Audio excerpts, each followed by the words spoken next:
día, a ver, vamos a ver, no, el pasado día 10 no. Hace un instante acabamos de leer en los titulares algunas notas que tenían que ver con el tema educativo.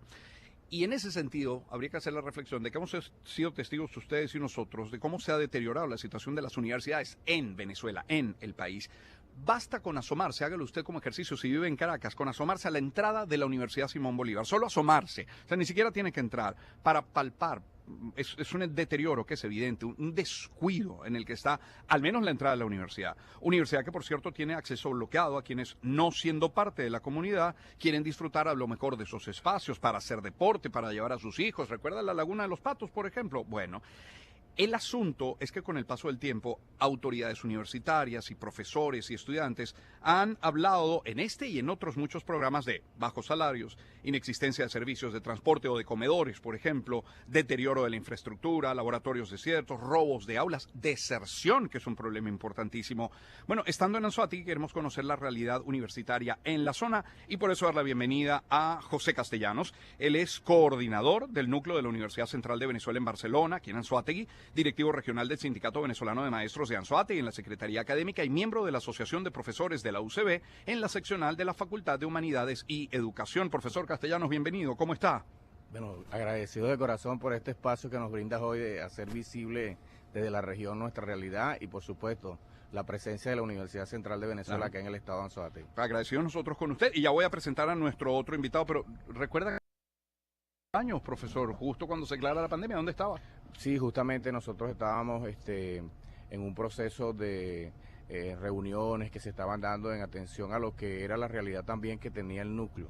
Justamente esa semana estábamos reunidos para ver qué podíamos hacer hace 5 años, realidad que todavía hoy sigue estando presente, pero de una forma más clara, más evidente. Profesor Castellanos, ¿cómo está la universidad aquí? Y con la universidad no necesariamente me refiero a la central, me refiero a las universidades en general en esta zona del país. Sí, bueno, la crisis universitaria, tú lo referías al principio, es un tema bien complejo. Lo que es la infraestructura, los salarios. Mira, ayer yo veía un programa con el profesor Tulio Ramírez, sociólogo de nuestra universidad y también de la Universidad de UCAC, y reflejaba en una tabla la realidad que tenemos, o sea, y bueno, y no es que también la palpamos, porque el hecho de que tú, por ejemplo, en una quincena vayas a cobrar 200 bolívares, yo hace una semana, tenía una profesora que me decía, profe, no sé cómo voy a hacer, yo soy tiempo convencional, atiendo 3 materias, también online, y entonces lo que me queda son 8 bolívares. ¿Cómo puedo yo vivir así? O sea, está bien la vocación, está bien, pero ¿quién termina atendiendo esto? O sea, en Venezuela los profesores estamos subsidiando la educación. El caso mío en particular como coordinador, con un salario que no llega ni siquiera a 250 bolívares, con una condición académica que ya, bueno, casi doctor, pues. Entonces, todas esas cosas, las infraestructuras, una atención en la seguridad también que no es la más oportuna. Entonces tú te encuentras con una realidad y tú dices, bueno, un país donde nosotros estamos entregados, o sea, esto que estamos haciendo evidentemente tiene más de 5 años, esta crisis ha venido siendo y no ha tenido la atención, y entonces tú escuchas a las autoridades, en este caso del gobierno, porque las autoridades no están conscientes de eso, pues, entonces no les dedican un espacio de decir, mira, bueno, es verdad que vamos a hacer, no, siempre se habla, pero ese tema es el tema que no se toca. No se toca. Entonces vemos una universidad prácticamente intervenida, sin presupuesto, las infraestructuras han venido en un deterioro. Bueno, en el caso de nosotros aquí en particular en Barcelona, nosotros tenemos 6 aulas y de esas 6 aulas tenemos ahorita operativas 3, pero teníamos una sola. Y entonces hemos ido a cualquier cantidad de entes y no nos hacen caso, o sea, no nos paran. Llegamos a tener después de la pandemia casualmente 21 estudiantes. Hemos hecho un super esfuerzo de ir a los colegios privados, colegios públicos, nuestros estudiantes también, y hemos logrado cambiar esa realidad ahora a 138 estudiantes. Y ahorita tenemos 42 inscritos para el curso propedéutico. Pero es un trabajo que en verdad no es compensado en el sentido de que tú tengas beneficios, pues. O sea, nosotros no tenemos ningún tipo de beneficio, mira, ve, no nos pagan ni siquiera un posgrado. No hay financiamiento de nuestros posgrados, tenemos que financiarlos nosotros, los posgrados son pagos. Entonces, ¿qué encontramos? Con un país que evidentemente no se toma la educación, que es la palanca impulsora del desarrollo, como un elemento fundamental.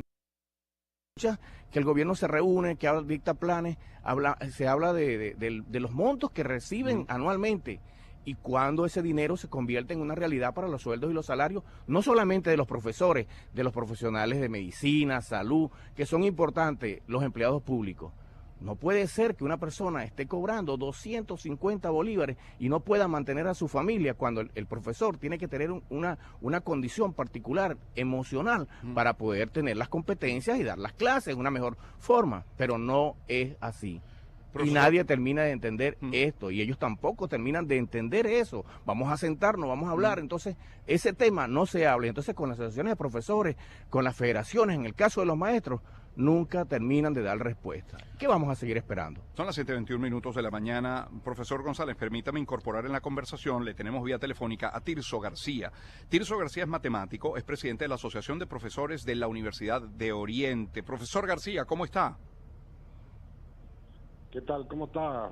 Gracias. Muy bien. Por la invitación. A usted por atenderla. Bueno, siendo usted matemático, yo podría preguntarle de pronto cuánto gana el profesor mejor pagado, qué recibe contando sueldos y bonos, pero como ya asomó un número, el profesor González le preguntó, a lo dicho por el profesor González, ¿qué agregaría usted? ¿Cuál es la situación de la universidad en esta región del país que no necesariamente es distinta al resto? Bueno, la Universidad de Oriente, que es la universidad, la casa más alta del país, cuenta ahorita con un personal docente cuyos salarios oscilan entre 250 bolívares mensual a 1.100, que es el profesor titular a dedicación exclusiva, ¿no? Que para llegar a ese nivel de titular a dedicación exclusiva tiene que tener estudio de pregrado, posgrado y doctorado, y es el último escalafón después de presentar 4 trabajos de investigación, ¿no? Entonces tenemos una realidad, la mayoría de los profesores con posgrado formados dentro de la institución, con doctorado, se han ido jubilando porque deben buscar otras oportunidades, y la academia ha venido en descenso. Además de esto, nosotros entendemos y podemos entender todo lo que se quiera, que hay que entregar cuentas de los recursos que se le entregan a las instituciones, pero no es posible que se haya dejado a las universidades del país sin presupuesto para lo que es mantenimiento y reparación. Ahorita nosotros en nuestro núcleo, en la Escuela de Ingeniería, tenemos varias alas sin energía eléctrica. Tenemos mucho antes de la pandemia, o sea, tenemos más de 5 años sin energía eléctrica, dando clases en condiciones sin pupitres, sin electricidad, sin luz, como dice normalmente. Pero descríbanos entonces cómo es una clase. Si no tienen electricidad, no tienen pupitres, ¿cómo es una clase? ¿Dónde? ¿En el piso? ¿En un árbol? En las clases, particularmente hoy, por ejemplo, yo tengo actividad académica, ¿no? Y voy a la universidad justamente los días jueves. Ya. Hoy, cuando yo llego a la institución, a mi salón a dar clases, los muchachos tienen que ir de salón en salón buscando un pupitre disponible para poder traer a otro salón, y entonces así estamos todo el día. Los pupitres van de salones en salones. Si hay algún estudiante que no llega por X, Y circunstancia a su clase, ese pupitre se traslada de un aula a otra, y hay oportunidades donde inclusive los estudiantes se sientan en el piso a ver clases. Es el profesor Tirso García, él es matemático, es presidente de la Asociación de Profesores de la Universidad de Oriente. Nos acompaña también acá, ahora sí, en esta transmisión y en vivo, en persona, José González, coordinador del núcleo de la UCB en Barcelona, en el estado de Anzoátegui. Hablaba usted, profesor González, del salario como uno de los elementos fundamentales a tratar. El tema de la formación lo comentó también, la infraestructura de la que habla. Pregunto, capacidad de respuesta puertas adentro, es decir, ¿qué puede hacer la propia universidad? ¿De qué depende una mejora? ¿De quién depende? Bueno, mira, las universidades en este sentido han hecho sus máximos esfuerzos.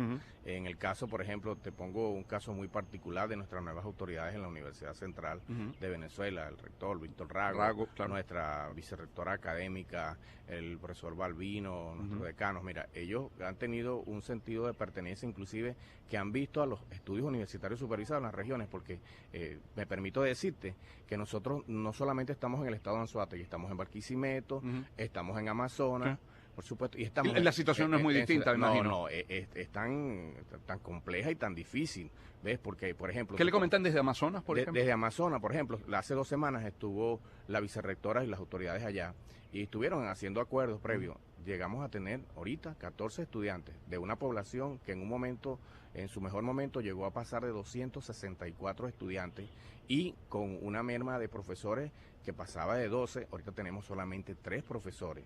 2 estudiantes, 3 profesores. 2 estudiantes, 3 profesores. Ahora las autoridades han buscado, con un presupuesto, incluir a profesores como aquí también en Barcelona. Aquí teníamos 5 profesores y ahora vamos a tener prácticamente 17. Pero quien lo está haciendo, quienes son estudiantes que se han egresado, han visto la situación y tienen sentido de pertenencia. Pero eso es una realidad. Por ejemplo, nosotros, el hecho de tener esta matrícula que tenemos ahorita, nuestra modalidad de estudio, te coloco este ejemplo para que veas cómo ha venido esta situación afectándonos. Esta modalidad de estudio era una modalidad mixta, o sea, los viernes y sábados se dirigían desde Caracas profesores de la Escuela de Educación para atender acá los módulos. Ellos venían a través de vuelos de avión, pernotaban acá y el día sábado, en la tarde o el domingo, se retiraban hasta Caracas. Eso terminó hace más de 6 años. Entonces la atención era online. Imagínate las condiciones de atender online a estudiantes, en los servicios públicos, el internet, todas esas cosas han venido y bueno, y nos fueron afectando. Ahorita es que estamos haciendo esos esfuerzos, gracias a Dios, bueno, que estamos consiguiendo que los estudiantes terminen de insertarse en la educación, pero es una realidad y hasta que el gobierno no termine de entender que tiene que buscar mejoras en condiciones, porque no es posible, mira, ve, yo venía de clases ayer y cuando justamente cerca de Nueva Barcelona veía que estaban abriendo una clínica, o sea, veía los avisos, pero yo creo que ya la abrieron de PDVSA. Entonces tú te encuentras, bueno, ¿por qué? O sea, tenemos una categoría en los trabajadores distinta. Aquí hay trabajadores que reciben bonos y todo eso. Nosotros no recibimos nada, Román, ni siquiera, por ejemplo, productos cárnicos que reciben el CENIAL. O sea, nosotros, los profesores, que somos, como quien dice, un elemento importante en la sociedad, no recibimos nada a cambio. Mis disculpas, profesor Castellanos, porque en alguna ocasión le dije González. Mis disculpas, profesor. Tenía Castellanos en una pauta, González en la otra. Es José Castellanos que nos acompaña acá. Y les decía, vía telefónica, a Tirso García, presidente de la Asociación de Profesores de la Universidad de Oriente. Misma pregunta, quiero insistir en ella, profesor García. ¿Qué tanto puede hacer la universidad? Los profesores creo que ya no se les puede pedir más, pero ¿qué tanto puede hacer la universidad? ¿Qué pueden hacer los estudiantes? ¿Qué puede hacer la empresa privada? Y en todo caso, autoridades locales, regionales, nacionales. ¿Qué pedir? En primera instancia hay que reconocer el gran esfuerzo que hace la comunidad universitaria por mantener la educación viva dentro del país. Tanto obreros, empleados y profesores hacen un esfuerzo inmenso para mantener viva la educación y los estudiantes. Nosotros llegamos a tener la posibilidad de casi 23.000 estudiantes en el núcleo. La cifra después bajó a 12.000, después a 5.000 y ahorita tenemos un repunte, pero que no ha sido más posible por la falta de profesores universitarios para atender la mayor cantidad de estudiantes posible. El semestre pasado se preinscribieron casi 5.000 personas, 5.000 bachilleres para optar un cupo dentro de la institución, pero solamente teníamos 800 cupos disponibles. No es posible darle respuesta al país si tú no tienes la capacidad, y la capacidad viene en primera instancia por devolverle a las instituciones los recursos necesarios que se llaman presupuestos para que sea manejado descentralizado, porque no podemos esperar. Aquí se han inventado 20.000 formas. No, que mandas proyectos, hacemos proyectos, no recibimos nada. No, que solicita la vicepresidencia nombra a alguien que es el encargado, el protector de la educación universitaria, que no hace nada. Entonces, el Estado como tal tiene que darle respuesta a un país Claro. que la necesita, al país. No es a las autoridades, no es a los profesores, es el país, porque el país está reclamando sobrevivencia dentro de la educación. Sí. No es posible, Román, que nosotros, y yo entiendo, y nosotros podemos entender que hay varias fórmulas que se pueden estar discutiendo en una discusión sana que beneficie tanto al sector patronal como al sector de trabajadores. Pero no es posible que a nivel mundial una de las cuotas importantes que se habla es que una persona para alimentarse durante un mes en promedio son $100. En Venezuela es un poquito más, unos 110, Sí. 109 dólares. Y entonces nosotros, vamos a colocar un grupo familiar, mamá, papá e hijo que está en la escuela, solamente reciba $130, que es lo que nos pagan en bonificación, mamá, $130, que es lo que recibe papá en bonificación, y eso no llega a los $300 para la alimentación de una familia con un solo hijo. O sea, no estamos cubriendo ni siquiera la capacidad de alimentación de una familia de 3 personas. No es posible que no tengamos para el calzado, para la vestimenta, para la educación del muchacho. O sea, no es posible que nosotros, dentro de un país tan rico, mantengamos a la población en pobreza extrema, porque eso es lo que nos está llevando a la pobreza extrema. Entonces, ¿qué hacemos? Bueno, lo que tenemos que hacer es, nosotros como venezolanos, y no hablo de los universitarios, es exigir la instrumentación de que se cumpla la Constitución. La Constitución establece, por ejemplo, en el artículo 109, que se consagra la autonomía universitaria. No tenemos autonomía. Nos quitaron la autonomía totalmente. Lo único que de autónomo que tenemos es la entrega de títulos, porque dentro de poco lo entrega el Ministerio de Educación Universitaria. Profesor García, permítame de entregarle el último minuto ya antes del corte al profesor Castellanos, que nos acompaña acá. Profesor Castellanos, yo les escucho a ambos, a usted y al profesor García, y encuentro, entre otras cosas, una tremenda, desigualdad en el planeta hay, en la región, por supuesto, también en Venezuela, pero en la educación, dependiendo de si usted estudia en una institución pública o en una institución privada, dependiendo incluso de la zona en donde se encuentre esa institución. Una última reflexión en un minuto, por favor. Bueno, mira, nosotros, seguimos haciendo lo que por esencia de vocación tenemos y vamos a seguir insistiendo, resistiendo los embates que tenemos, pero es necesario tener esa ayuda del Estado y no solamente el Estado, de la sociedad que nos acompaña, porque nosotros somos los formadores del futuro de este país, evidentemente. Así es, profesor Castellanos, gracias por acompañarnos esta mañana. Gracias a ustedes. Igual al profesor García. José Castellanos es coordinador del núcleo de la Universidad Central de Venezuela en Barcelona, Anzoátegui, directivo regional del Sindicato Venezolano de Maestros de Anzoátegui en la Secretaría Académica y miembro de la Asociación de Profesores de la UCB en la seccional de la Facultad de Humanidades y de Educación. Y mencionaba también al profesor Tirso García, matemático, presidente de la Asociación de Profesores de la Universidad de Oriente. Son las 7:33 de la mañana. Me permito compartir algunos pocos mensajes publicitarios antes de la pausa, como este, por ejemplo, de Zoom. Cada vez que recibas tus remesas con Casa de Cambio Zoom, puedes comprar hasta $100 con una simple operación cambiaria, de manera rápida, sin intermediarios. Recuerda que la operación cambiaria está sujeta a disponibilidad. Más información en zoom.red/remesas, porque nadie lo hace mejor que Zoom. Y hablemos también de los camiones Fotón. Mire usted, si de camiones pesados se trata, hay que hablar de Fotón. El Aumann GTL tiene una capacidad de carga de 45 toneladas, tiene motor Cummins, tiene 12 velocidades, tracción 6x4, además de componentes de calidad. El Fotón Aumann GTL ofrece garantía de 3 años o 450,000 kilómetros, que es la mejor del mercado. Visítalos en cualquiera de sus concesionarios o en Fotón VZLA para más información. Fotón, haciéndote la carga más ligera. Y ve preparando tu alemán, porque vuelve la temporada de tu tarjeta favorita, tu Mastercard Debit Bancaribe, que te lleva a Múnich, Alemania, para ver la gran final de la UEFA Champions League 2025. Participar es muy fácil. Solo usa tu Mastercard Debit Bancaribe en comprar o internacionales, porque por cada transacción igual o superior a $10 o su equivalente en bolívares, acumulas un cupón. Consulta términos y condiciones en bancaribe.com.be y síguelos en Instagram para enterarte de todas las noticias. Bancaribe, 70 años conectados con tu vida. Y si no te vas a Múnich, vente para Lechería, que esto está precioso. Vamos a la pausa, volvemos enseguida con más.